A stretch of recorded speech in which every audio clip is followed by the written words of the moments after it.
Zip here with a very special review, special because this is probably one of the more anticipated ships to come to World of Warships Blitz, the Scharnhorst, a German Tier 7 premium battleship.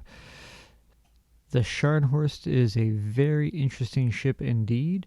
She's the first ship in-game that has main battery, secondary battery, and torpedoes all active at the same time in battle. So you can actually toggle through 3 different levels of offensive goodness. So this ship is unique in that respect for the time being, but hopefully we'll get more ships that have this kind of functionality in the future.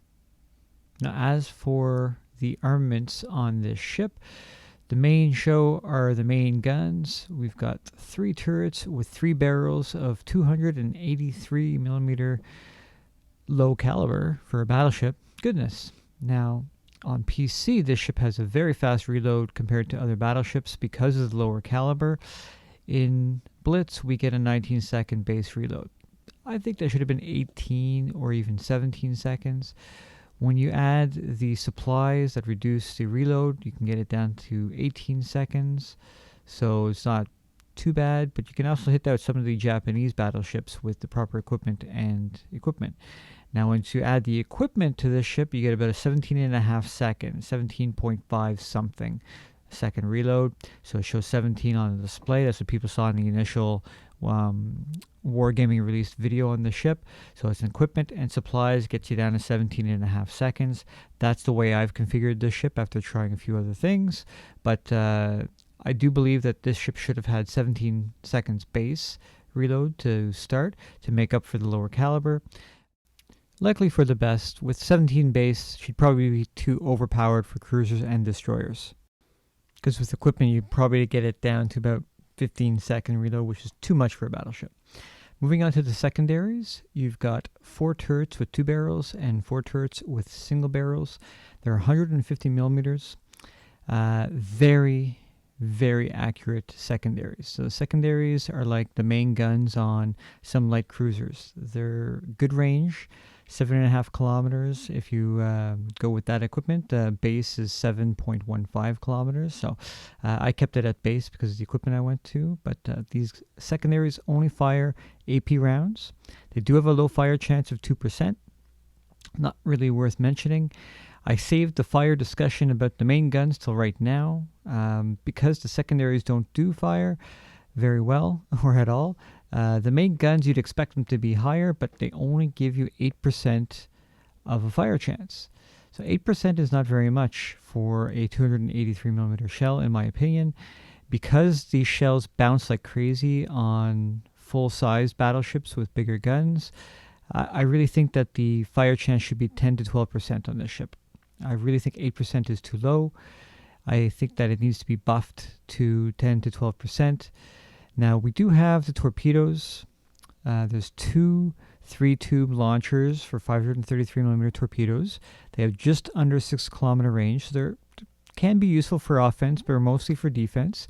They reload in 40 seconds, which makes them usable for close quarters combat. They'll reload fast enough to be able to use them again. They do travel fast enough at 59 knots that they're useful. They do have a low flooding chance, but they do have good firing arc. So I'd say the torpedoes are actually quite useful. They're a handy addition to have. They don't make up for the low fire chance, though, in my opinion. The ship isn't bad the way it is. I think, though, that when you're in a situation where it's you carrying against multiple full-size battleships with large caliber guns, although your armor is decent, it's really the fire percent chance that's going to hurt. You can pull it off. It can work.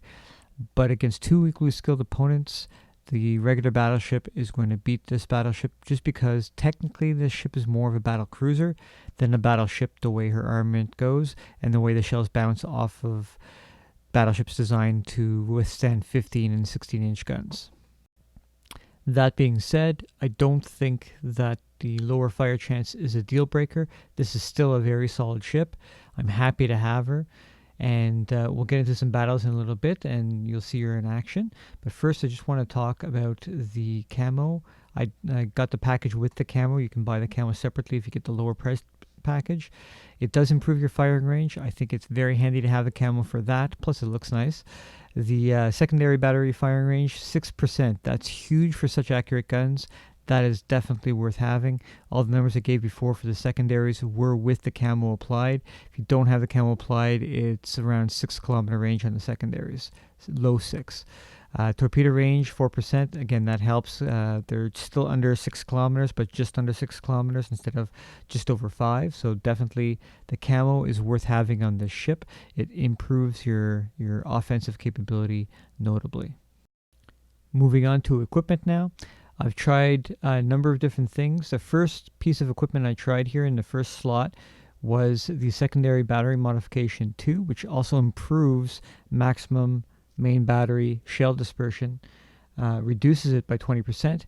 I did not find that in battle. In fact, I found the accuracy to actually be a little bit worse off with that. So somebody at Wargaming might want to check, one of the developers might want to check to see what's going on there.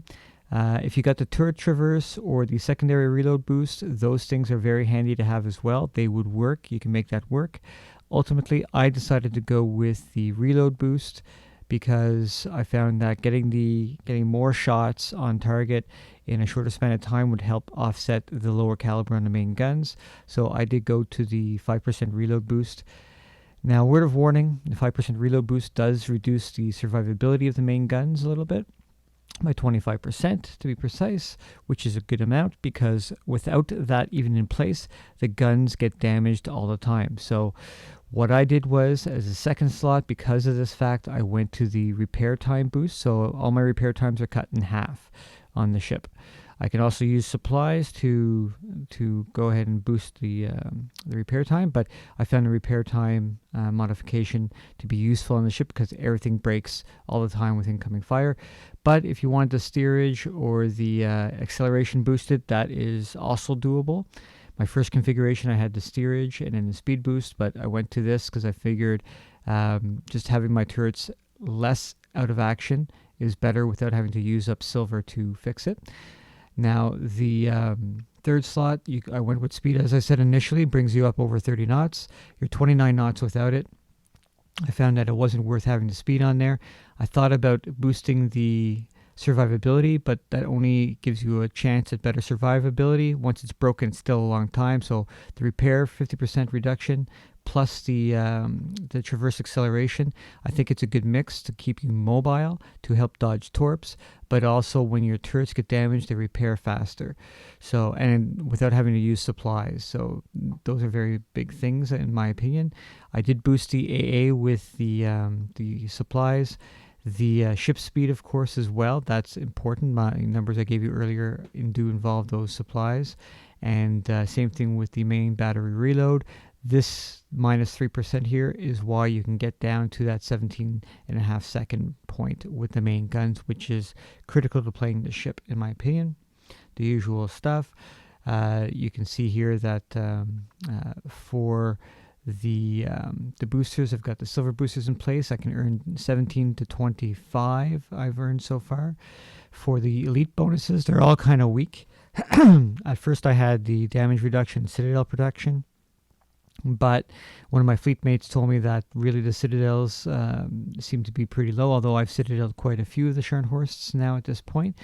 But so they may be higher in Blitz than they were on PC. I did go to the torpedo damage reduction because I fight destroyers a lot, encounter a lot of torpedoes. I think this is a more worthwhile elite bonus to have. So save yourself the gold, the mistake that I did. I went to the improved main armor belt first, but I think torpedo defense system is the better choice here for elite bonus.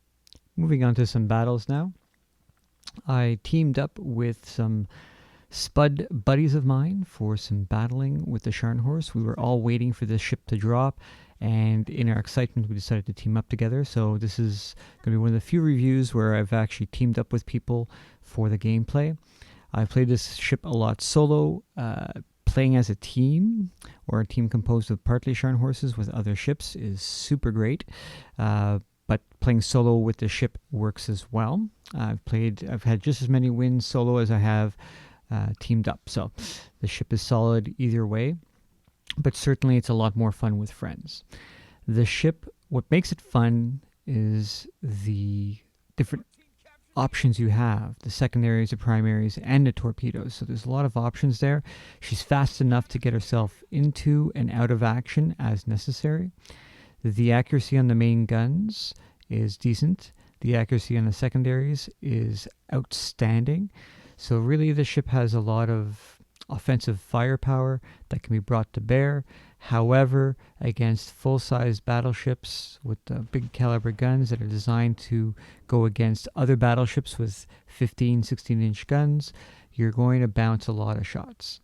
So you have to switch to high explosive for those situations. But against destroyers and cruisers, you can just wreck them. And that's what makes the ship fun, is that really she doesn't give destroyers too much of an inch. Destroyers have to get their torpedoes out there very early and hope that the captain of the Scharnhorst hasn't popped the sonar, which is one of the ship's skills, to be able to avoid the torpedoes before they get even close. Popping smoke is not a defense against this ship. If the captain does have sonar active or starts it once you pop smoke, the destroyer inside the smoke cloud will be visible and will be attackable. So definitely this ship is a destroyer hunter and a cruiser hunter, and she does well at those two jobs. If you equip the ship for the 17-second reload, one of the nice things that you just saw there, I shot a second salvo while my improved accuracy skill was still going. It counts down 20 seconds, and with the reload at 17, you can pop the skill, make it go extra accurate, fire one salvo, use your secondaries, torpedoes, whatever, go back over to your mains and fire the second salvo within that 20 seconds. So you can actually get two salvos in with the extra accuracy on the main guns compared to other battleships that can only get the one salvo in during the accuracy skills 20 seconds. One thing I'm going to point out as well as I'm firing on another Scharnhorst, because the ship is new, because the ship was very anticipated, when I put this review together, I'm trying to do it as quickly as possible so that way people thinking of buying it can get a look at it first. The problem with that is that because it's such an anticipated ship, there's so many in battle right now, you don't get a good feel for how this ship will go up against the more traditional battleships with the larger caliber guns. So in some of these battles, I do go up against the more heavily armored, larger caliber gun battleships, and you'll see how that goes. The fire chance in this ship, again, needs to be improved in my opinion, and I think it can be done so without overpowering it or causing it to be imbalanced. People have also been asking me if the ship is worth the money. That's really up to the individual, what the individual is willing to pay. Myself, I have a gaming budget that I spend every year, so and I spend freely on games because they're a great form of entertainment, and I've been playing games for about I'd say about 34 years, so I'm big into games, always have been, always will be, so I don't hesitate to spend money on games that I enjoy, and I do enjoy World of Warships Blitz. Is everybody going to enjoy this ship? I think so. I think that if you've driven battleships and you enjoy driving battleships and cruisers, this is really the ship for you. Really, it's got the best attributes of cruisers, but ramped up. It's like a super cruiser, or like a mini battleship, you could say as well, because really that's the trade-off. If you're used to the heavier armored battleships that are designed to go up against ships with 15-inch and 16-inch guns, or you're used to doing that tremendous AP damage output when you land a good salvo, this ship bounces lots on very heavily armored battleships. It's just the way it is. It's the trade-off for having the faster reload. The great thing about the faster reload, of course, is that you can take out cruisers more quickly, more efficiently, and you can absolutely wreck destroyers. So destroyers have to be on the ball to deal with a well-driven Scharnhorst. Upper tier cruisers can hold their own a little bit more, but at the end of the day, that 283mm caliber will just shred cruisers to bits as well. So this ship is very, very good at taking out cruisers and destroyers, which makes it ideal for escorting high value targets like carriers and battleships. So if you've got a team set up where you've got the regular but slower battleships like a US battleship, and you want to ensure that you get the maximum amount of damage from that battleship, if you escort it and keep destroyers and cruisers off that battleship's back, it can deal with the larger size battleships for you. Now, of course, that's only if you're playing in a team. If you're playing solo, it's a lot more difficult to basically pick a battleship that you're going to escort, unless it's somebody you know as a good player, because you might escort and protect a player who doesn't know what they're doing, or who's going to time out, or who's going to do something else, whatever that may be, that's going to ultimately cause you to lose the battle. So besides the fire chances, is there anything else that I don't like about this ship? Not really. The 3-tiered weapon layout, so the main, the secondary, and then torpedo tubes, you have to toggle through all three to go around the cycle. The problem I have with that, it's a little bit annoying being zoomed in, going to your secondaries, then wanting to go back to your main guns, because when you hit the torpedo tubes, it's going to jump you back out. If we could zoom in during torpedo launching, that would fix that issue, because we could just stay zoomed in, cycle through the torpedoes back over to the main guns, or better yet, separate the torpedoes into another toggle, a separate toggle on screen. Whatever, it's not a deal breaker again. Even like with the 8% fire chance not needing to be higher, in my opinion, to me that's not a deal breaker. It's just the character and the nature of the ship, the way it's been released. We might get buffs down the line. We won't get nerfs. It's a premium ship. If the developers started nerfing premium ships, nobody would ever buy premium ships. So it's one of those things that it can't get worse than this. You can get stealth nerfs, I guess, where everything else gets buffed around it, but that's not likely to happen either. The rest of the ships tend to be fairly balanced in this game, I find, so I don't think we have to worry too much about that. The big thing is, though, that the cycling would be a little less annoying if there was a zoom for torps, or if the torpedoes were moved to a separate toggle to be able to select torpedoes as your armament. So that's just food for thought for the developers if they're watching this. But again, it's not a deal breaker. It's a minor annoyance. I can live with it because the ship is so fun and great. I have no issues really recommending the ship for purchase. Whether you buy the expensive bundle or the cheap bundle, that's entirely up to you, what you want to do. But I did get the bundle that was a little bit more because it came with a camo, a good amount of gold and silver. All things that we really need right now in the game, unfortunately, because of the economy. So the silver and the gold was a huge bonus, but I digress. Hopefully by 1.3 we'll have the more stable, better economy, and won't be tied to making decisions like that anymore. I know the developers want to make money, but at the same time you have to look at long-term. Short-term gains at the expense of long-term customer loyalty is not worth it. So certainly improving the economy. Hopefully we'll see that in 1.3. And this ship does earn well under this current economy relative to other ships, of course. I don't consider 20,000 credits for 70,000 damage game to be a good ratio as far as earning against when you're credit grinding for a 24 million tier 10. That's peanuts.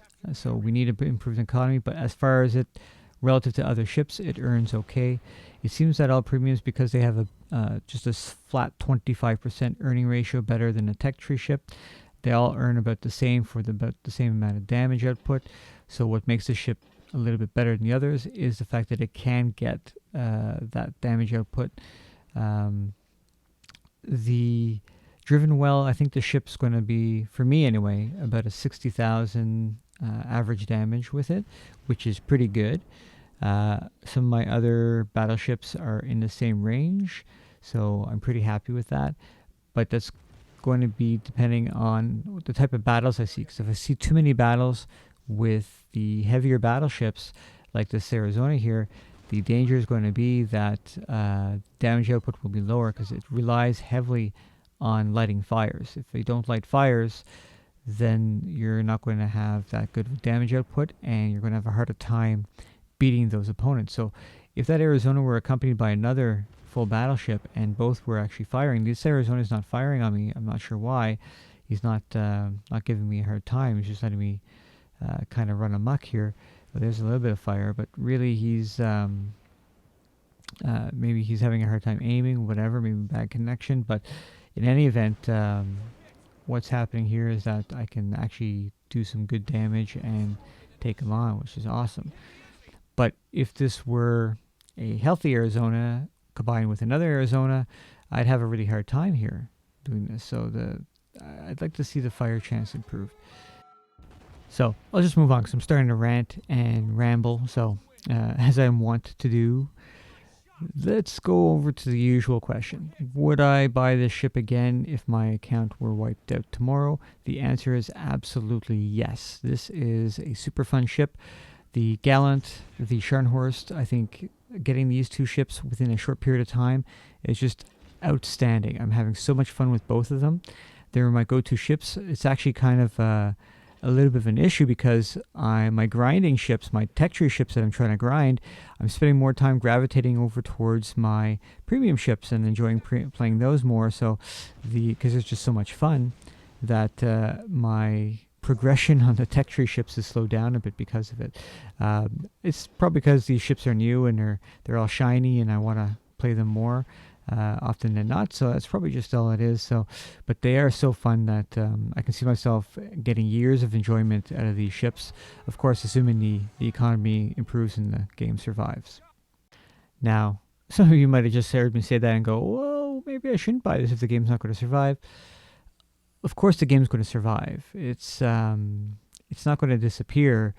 The question is whether or not the game is going to be viable at the higher tiers. And ultimately, you're going to get a lot of new players all the time that'll progress up to tier 6, maybe even 7, and then just kind of fade away because if the economy does not improve. But we know the economy is going to improve. It will get there to where the player base will be happy. The trick will be how soon does it happen. We may go through a 5 or 6 month stint where a lot of players who are playing right now just kind of give up and move on to other things. And we wind up with this big gap of, call it the bot era, where we've got bot games, game and game again, just bots for tier 7 to 10, never-ending bot games. So hopefully it doesn't get to that. Hopefully, again, I'm ranting again. I'll stop. Sorry about that. I'm going to leave you with the remaining games here. I've actually talked enough about the ship. There's nothing you can't find out from the ship just watching the gameplay. It's so great. It's so fun because of the secondaries being so accurate and the main guns being accurate at range as well. The ship's got speed, maneuverability, all the things that you want in a ship. So if you play smart, you can have really nice output and have really nice battles with the ship, and I don't think you'll regret buying it. Whether or not you want to pay the price for it, the current price, or wait to see if it ever goes on sale for less, that's entirely up to you. I found that it is an expensive price to pay for a mobile game ship, especially considering that it's even once the economy gets fixed, it's still only going to earn 25% more rather than what other ships do. If it was 50%, then it's a no-brainer. Sign me up. I'll take 2. If premium ships earn 50% more than tech tree ships, pay to progress, not pay to win, pay to progress, then they'd be much more worth the value that's been assigned to them by the developers. Hopefully they'll hear that and they'll reconsider the 25% bonus, or at least move it up to about 40%. I think 50% is a reasonable number considering the ship prices. So if they're going to drop the ship prices, then maybe only raise it a little bit to 30%, something like that. But if they're going to keep the ship prices where they're at, these premium ships have to earn more. So again, buy this ship because it's fun. Don't buy it because you're going to earn a lot of silver, because you're not. You're going to earn a little bit better than a tech tree ship at the same tier, and you're going to earn less than a tech tree ship at upper tiers. So tier 8 tech tree ship, a tier 9 tech tree ship will earn as much or more than this ship, and those don't cost anything technically. You can grind them out for free, but for sheer fun, definitely if you're thinking of buying the Scharnhorst, and you're prepared to spend the money because you're just worried if she's been nerfed to a horrible level from the PC version. The answer is no, she hasn't. Although I do suspect the Citadels are a little bit higher above the waterline than they are on PC because of the fact that I've Citadeled so many of the Scharnhorst so far since the introduction. So because I've gotten so many Citadels, I suspect that they're definitely above the waterline, higher than they are on PC. So for PC players, which by the way I'm not one, but I've done a lot of reading on the PC game to be able to improve and compare and contrast my reviews on the ships for people who have played PC, because a lot of the Blitz population out there has played on PC and they're looking for the mobile variant. So anyway, I'll leave you here with the remainder of this game. Thanks again to Seawolf and to Ghost Pepper for platooning, rather teaming up with me in the game for these matches. It was a lot of fun. Had a blast. Really, this ship teamed up is fantastic. The ship solo, not quite as fun when you're not playing with friends, of course, as it always is, but it's still loads of fun. I do enjoy it, and like I said, it's a recommended purchase, certainly. I'd be shocked if any players who enjoy this game actually would regret buying this ship. So, thanks for watching. I'm going to leave it here. And many special thanks to Seawolf and Ghost Pepper for teaming up with me for these battles. Cheers.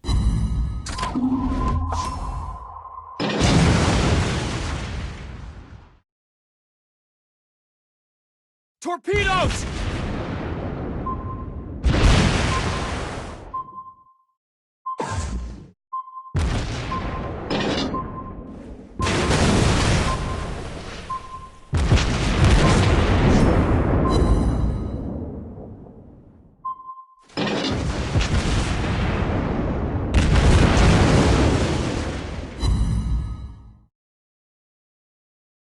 Enemy ship destroyed.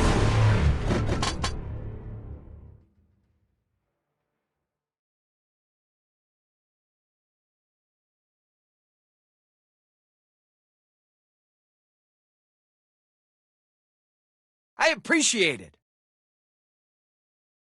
Good job.